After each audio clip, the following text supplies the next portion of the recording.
The Dark by Lemony Snicket, illustrated by John Klassen. Laszlo was afraid of the dark. The dark lived in the same house as Laszlo, a big place with a creaky roof, smooth, cold windows, and several sets of stairs. Sometimes the dark hid in the closet. Sometimes it sat behind the shower curtain. But mostly it spent its time in the basement.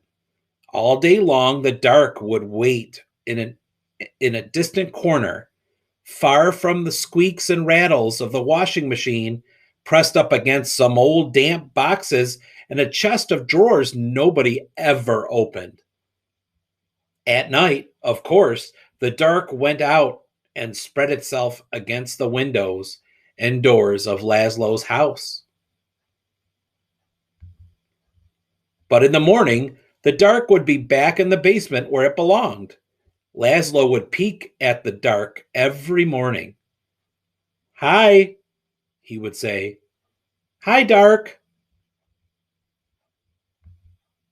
Laszlo thought that if he visited the dark in the dark's room, maybe the dark wouldn't come visit him in his room.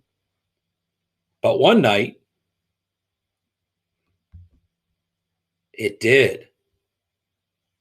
"Laszlo," the dark said, in the dark.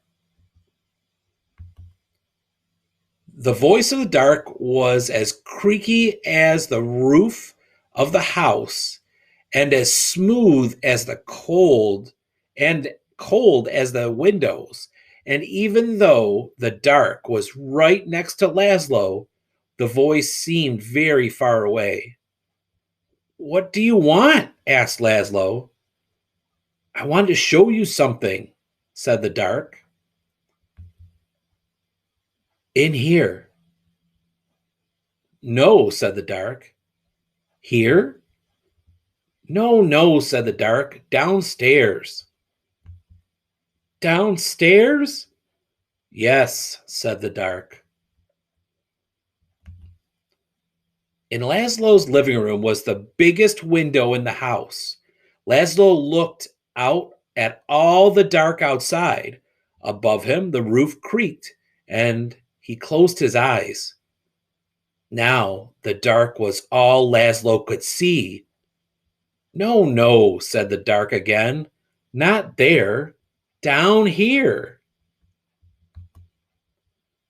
"In the basement?" asked Laszlo. "Yes," said the dark.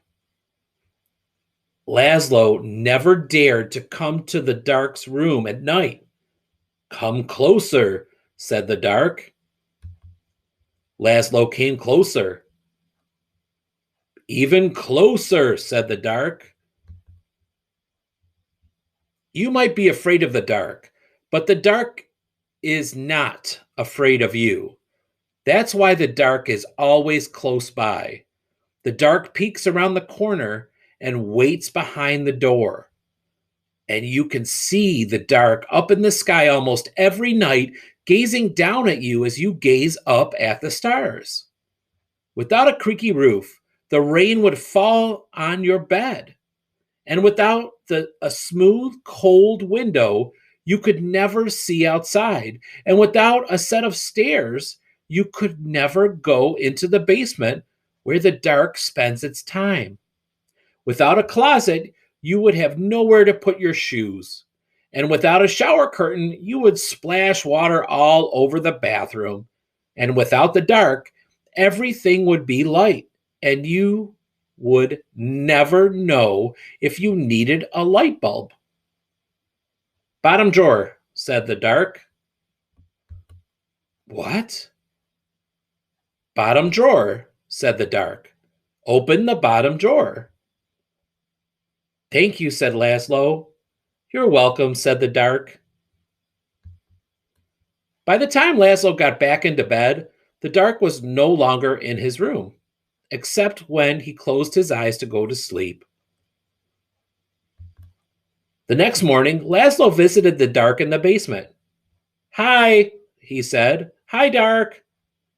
The Dark didn't answer, but the bottom drawer was still open. So I looked, so it looked like something in the corner was smiling.